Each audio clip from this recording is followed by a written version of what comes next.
The fluorescent lights flickered ominously as I walked down the deserted hallway of St. Mary's Hospital. My shift had ended hours ago, but I had stayed late to finish up some paperwork. The clock on the wall read 11:45 p.m.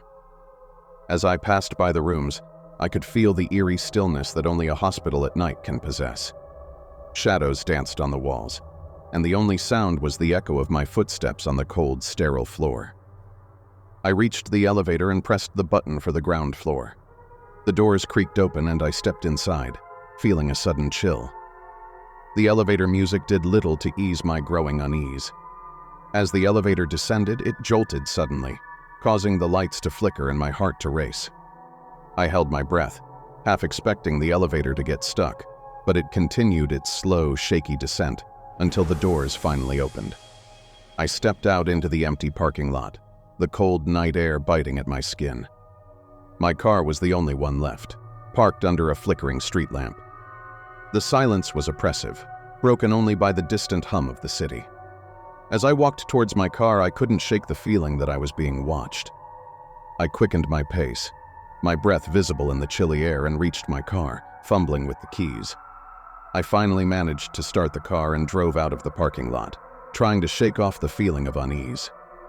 The roads were nearly empty, and the streetlights cast long shadows that seemed to move in the corner of my eye. I turned on the radio to distract myself, but the static only heightened my anxiety. As I drove through a particularly dark stretch of road, I noticed a figure standing by the side, barely illuminated by my headlights.